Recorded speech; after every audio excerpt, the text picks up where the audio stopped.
ನಮಸ್ಕಾರ ವೀಕ್ಷಕರೇ, ಚೀಮುಲ್ ಚುನಾವಣೆಯಲ್ಲಿ ಎನ್ಡಿಎ ಅಭ್ಯರ್ಥಿಗಳು ಗೆಲುವು ಸಾಧಿಸಿದ ಹಿನ್ನೆಲೆಯಲ್ಲಿ ಚಿಂತಾಮಣಿ ಹೊರವಲಯದಲ್ಲಿ ಜೆಕೆ ಭವನದಲ್ಲಿ ಹಮ್ಮಿಕೊಂಡಿದ್ದ ಅಭಿನಂದನಾ ಸಮಾರಂಭ ಕುರಿತು ಬಿಜೆಪಿ ಮುಖಂಡರಾದ ಜಿಎನ್ ವೇಣುಗೋಪಾಲ್ರವರು ಭಾಷಣ ಮಾಡುತ್ತಾ ತಾಳ್ಮೆ ವಿಶ್ವಾಸವಿಟ್ಟು ಚುನಾವಣೆಯಲ್ಲಿ ಸ್ಪರ್ಧಿಸಿದರೆ ಗೆಲುವು ಸಾಧ್ಯ ಎಂದರು. ಯಾವುದೇ ಎಲೆಕ್ಷನ್ ಮಾಡೋದು ಇವತ್ತಿನ ನಮ್ಮ ಸಭಾಪತಿಗಳು ರಣತಂತ್ರ ಉಪಯೋಗಿಸಿ ಎಲೆಕ್ಷನ್ ಮಾಡಿದ್ದಾರೆ. ಎಲ್ಲೇ ಆಗ್ಬೋದು, ಲಾಸ್ಟ್ ತನಕ ಅವಲಂಬಿದವ್ರು ಎಲ್ಲಿ ಗೆಲ್ತಾರೆ, ಅವಲಂಬಿದವರು ಎಷ್ಟು ಓಟ್ ಬರುತ್ತೆ, ಅವ್ರ ಓಟ್ ಅವ್ರು ಬೀಳ್ತದ ಇಲ್ಲ ಅನ್ನೋ ರೀತಿಯಲ್ಲೇ ಕೆಲಸ ಮಾಡಿದವರು ಅವ್ರು ಎಲ್ಲಿ ಕೆಲಸ ಮಾಡಿದ್ದಾರೆ, ಅವ್ರು ಯಾರಿಗೂ ಗೊತ್ತಾಗ್ತಿದ್ದಂಗೆ ಒಳ್ಳೆ ಕೆಲಸ ಮಾಡಿ ಗೆಲ್ಲೋವಾಗ ಎಲೆಕ್ಷನ್ ಆದ್ಮೇಲೆ ನಾನು ಗೆಲ್ತೀನಿ ಅನ್ನೋದು ಅದು ಒಳ್ಳೆ ಧೈರ್ಯ ಸಾಹಸ ಇದ್ದಂಗೆ. ಎಲೆಕ್ಷನ್ ಅಲ್ಲಿ ಸೋತ್ರು ಈಗ ಅವ್ರು ಮೊದಲೇ ಹೇಳಿದ್ರು ಬಿಡಿ ಅಂದಂಗೆ, ಸೋತ್ರು ಸಿಂಪತಿ, ಗೆದ್ರು ಖುಷಿ ಸಿಂಪತಿ ಇದ್ದಂಗೆ. ಇವತ್ತು ಎಲೆಕ್ಷನ್ ಆಗಿದೆ. ಇದರಲ್ಲಿ ಎಲೆಕ್ಷನ್ ಆಗಿರೋದ್ರಲ್ಲಿ ನಾವು ಕಲಿಬೇಕಾಗಿರೋದೇನಪ್ಪಾ ಅಂದ್ರೆ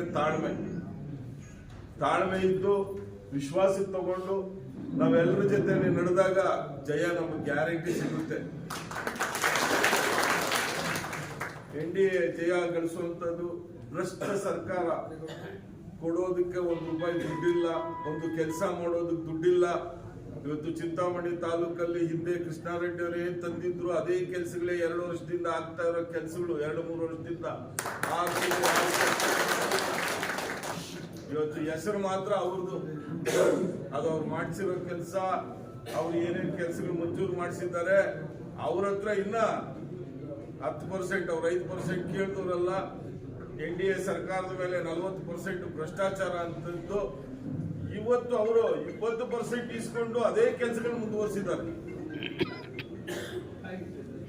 ಆದ್ರಿಂದ ಹೊಸ ಕೆಲಸ ನಡೆಯೋರು ದುಡ್ಡಿಲ್ಲ, ಭ್ರಷ್ಟಾಚಾರವಾಗಿ ಮುಳುಗ್ತಾ ಇದೆ. ಯಾವ ತಾಲೂಕು ಆಫೀಸಲ್ಲಿ ಹೋಗಿ ಯಾವುದೇ ಒಂದು ಅಧಿಕಾರಿಗಳ ಹತ್ರ ಹೋಗಿ, ಈ ಮೊದಲು ಅಂಡಮಾನ್ ನಿಕೋಬಾರ್ಗೆ ಜೈಲ್ಗೆ ಆಗ್ತಾ ಇದ್ರು, ಎಲ್ಲರೂ ತಗೊಂಡೋಗಿ ದೊಡ್ಡ ಕೈದಿಗಳನ್ನ ಹಂಗೆ ಇವತ್ತು ಹುಡ್ಕೊಂಡ್ಬಂದು ಅಫಿಷಿಯಲ್ ಆಗ್ತಾ ಇದ್ದಾರೆ. ಇವತ್ತು ಎಲ್ಲರೂ ಯಾವುದೇ ನಾನು ಸರ್ಕಾರಿ ಕೆಲಸ ಮಾಡಬೇಕು ಅನ್ನೋದು ಆಸೆ ಇಲ್ಲ, ಜನಗಳಿಗೆ ಕೆಲಸ ಮಾಡಬೇಕು ಅನ್ನೋದು ಆಸೆ ಇಲ್ಲ. ಯಾವುದೇ ಒಂದು ಈ ಖಾತೆಗೆ ಹೋಗ್ಲಿ, ಒಂದು ಟೌನಿಂದ ಹಿಡಿದು ಹಳ್ಳಿನಿಂದ ಹಿಡಿದು ಭಾರಿ ತೊಂದರೆ ಕೊಡ್ತಾವ್ರೆ ಅಧಿಕಾರಿಗಳು. ಅಂತ ಒಂದು ಸರ್ಕಾರ ನಡೆಸ್ತಾ ಇರುವಂತ ಕೆಲಸ ಆಗಿದೆ. ₹1 ಹಣಕಾಸಿಲ್ಲ, 60-70 ಕೋಟಿ ಮಿಗ್ತದೆ. 70,000 ಕೋಟಿ ಅಂದ್ರೆ 70,000 ಕೋಟಿ ದಾನ ಧರ್ಮದಾಗ ₹2,000 ಬದುಕಂಗೆ ಎಲ್ರಿಗೂ 5 ಪಂಚ ಗ್ಯಾರಂಟಿಗಳು ಅಂತ ಕೊಟ್ಟು ಇವತ್ತು ಅವು ನಡೀತಾ ಇಲ್ಲ. ಅದರಲ್ಲೂ ಭ್ರಷ್ಟಾಚಾರ ತುಂಬಿ ತುಳುಕ್ತಾ ಇದೆ. ಯುವಕರಿಗೆ ಯಾರಿಗೆ ಉದ್ಯೋಗ ಇಲ್ಲ, ದುಡ್ಡು ಕೊಡ್ತೀನಿ, ಯಾವ ಯುವಕರಿಗೆ ಹೋಗ್ತದೋ ಕೈ ಎತ್ತೋರಿಲ್ಲ, ಯಾವ ಮಹಿಳೆಯರಿಗೆ ಹೋಗ್ತದೋ ಅರ್ಧ ಇಲ್ಲ. ಬಸ್ ಗೌರ್ಮೆಂಟ್ ಬಸ್ಗಳು ಅಂತೇಳಿ ಗೌರ್ಮೆಂಟ್ KSRTC ಆರಾಮಾಗಿ ತಿನ್ನೋದಕ್ಕೆ ಉದ್ಧಾರ ಮಾಡೋದಕ್ಕೆ ದುಡ್ಡು ಕಳಿಸಿದ್ರು. ಅವ್ರ ಮಹಿಳೆಯರು ಬಿಡೋ ಬಸ್ಸುಗಳು ನೋಡಿದ್ರೆ ಒಂದು ಗ್ಯಾರಂಟಿನೂ ಒಂದು ಬಸ್ಸು ಇಲ್ಲ. ನಾವು ಹಿಂದೆ MP ಎಲೆಕ್ಷನ್ ನಲ್ಲಿ ನಾವು ಕ್ಯಾನ್ವಾಸ್ ಮಾಡುವಾಗ ಕೃಷ್ಣಾರೆಡ್ಡಿ ಅವರು ಕ್ಲೀನ್ ಆಗಿ ಹೇಳೋರು, ಈ 5 ದಿಕ್ಕು ತುಂಬಿಸಾಕ್ತಾರೆ ಅಂತ. ಇವತ್ತು ಸತ್ಯವಾಗಿದೆ.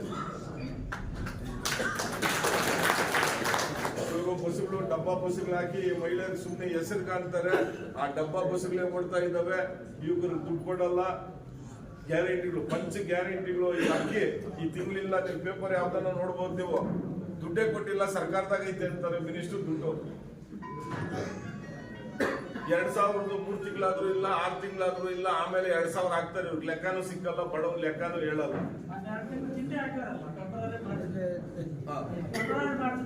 ಇದು ನಂದು ಪಾರ್ಟಿ, ಇದು ನಂದು ಮನೆ, ಇದು ನಾನು ಯಾರು ಮಾತಾಡಿಸ್ಬೇಕು, ನಾನೇ ಲೀಡ್ರು, ನಾನು ಯಾರು ಕರೆಯಂಗಿಲ್ಲ, ನಾನೇ ಮಾತಾಡಿಸ್ತೀನಿ ಅನ್ನೋದು ನಾವು ಬೆಳೆಸ್ಕೊಬೇಕು.